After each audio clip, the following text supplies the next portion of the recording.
Oui, il produit des effets. On l'a vu en Chine, il y a des effets. Ils ont une diminution réelle du nombre de cas alors qu'ils étaient en situation épidémique extrêmement inquiétante.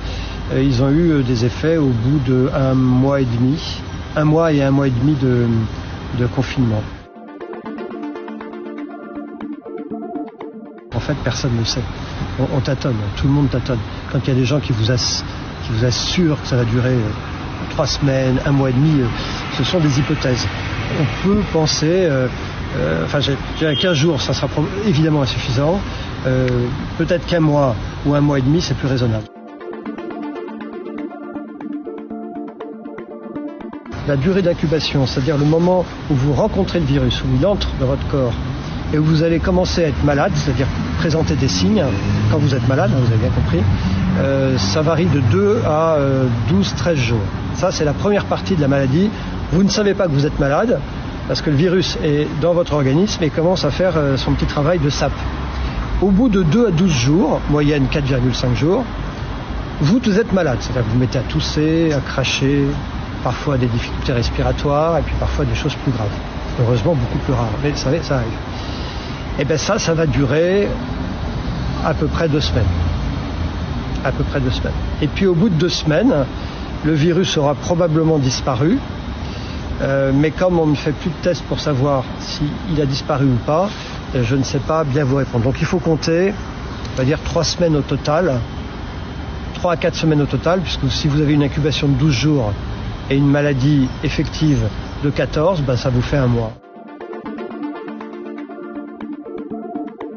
Dans l'air, il y a quelques arguments, des gens qui pensent qu'il peut y avoir ce qu'on appelle une aérosolisation du virus. Il peut se balader. Donc de l'importance chez vous d'aérer les pièces. Il faut aérer les pièces. Et c'est une des raisons qui fait que le risque de contamination est particulièrement grand quand vous êtes plusieurs dans une pièce fermée.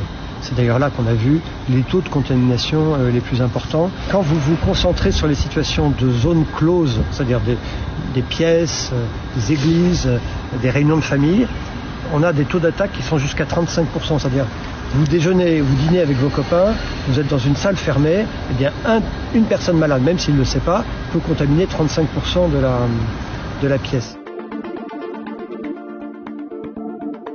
Le virus, il ne meurt pas tout de suite. Combien de temps? Ça, il y a une querelle de virologues, je n'entrerai pas dedans, mais il n'est pas impossible que le virus, pendant plusieurs heures, reste sur la table sur laquelle vous avez posé vos grosses mains sales de patients infectés. C'est pour ça qu'il faut se laver les mains, sans arrêt. Vous savez, tous les jours, on dit il y a X cas de coronavirus. En réalité, c'est un chiffre qui est purement indicatif, mais qui est faux. C'est la partie émergée de l'iceberg. Parce que, pour 2 raisons. D'abord, on ne teste pas tout le monde. Et la deuxième raison, c'est que la moitié des patients sont asymptomatiques.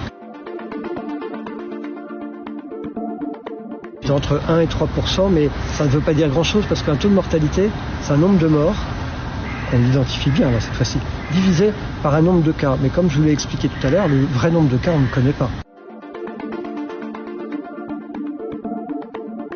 Il est vrai il va y avoir des patients jeunes de 20 ans qui vont développer des formes graves de réanimation. C'est une certitude. Mais ça va rester la minorité quand même.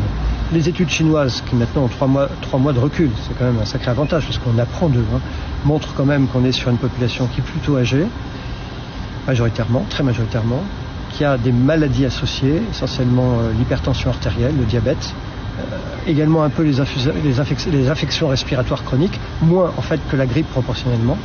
Mais c'est vrai qu'ils ont des patients jeunes, mais ça ne va pas être la majorité. Simplement, il ne faut pas penser que les jeunes sont totalement à l'abri, c'est faux. Il y a certains virus qui sont saisonniers. Vous voyez, le virus de la grippe qu'on a tous les ans, c'est fin de l'automne, début de l'hiver. Puis après, il disparaît. Il disparaît à la fois probablement pour des raisons météorologiques, mais aussi parce que les gens sortent et sont moins en contact l'un avec l'autre et ne se rencontrent pas. Mais en fait, on ne sait pas répondre à la question, parce qu'il y a des virus qui ont des saisonnalités inversées. Par exemple, le virus H1N1, qui est un virus dont on a beaucoup parlé il y a 10 ans, lui, il est apparu au printemps. Donc, on peut l'espérer, rien n'est certain, et en tout cas, ça serait pas très sérieux de ne tabler que là-dessus. Écoutez, le vaccin, on l'aura d'ici 1 an, on va dire. Il faudra le produire. En plus, tout le monde va en vouloir. Donc, ça va prendre un peu de temps. Il faut le fabriquer, hein, bien entendu, parce qu'on ne sait jamais. Le virus peut revenir après une première phase. Sortez pas de chez vous. Limitez vos interactions sociales. Ne dormez pas dans la même chambre que quelqu'un qui est potentiellement malade.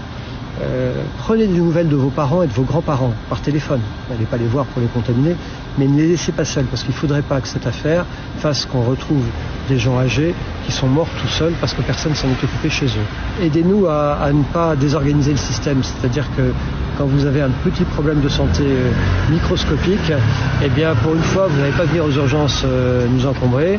Vous allez consulter votre médecin, votre pharmacien, demander conseil à votre infirmière, mais essayez d'épargner les hôpitaux et les services d'urgence. N'écoutez pas les fausses nouvelles, ne les véhiculez pas, les faux traitements qui circulent, enfin on lit tout, ça sert à rien. Essayez de tenir, parce que en fait si la vague arrive, le vrai sujet, c'est pas le nombre de patients. En fait, on est un pays, on a de la ressource. C'est le nombre de patients en même temps. Comprenez que si par exemple nous sommes à l'hôpital Pompidou là, ce matin, pendant l'heure qui vient, j'ai 100 personnes qui arrivent, on va être submergé.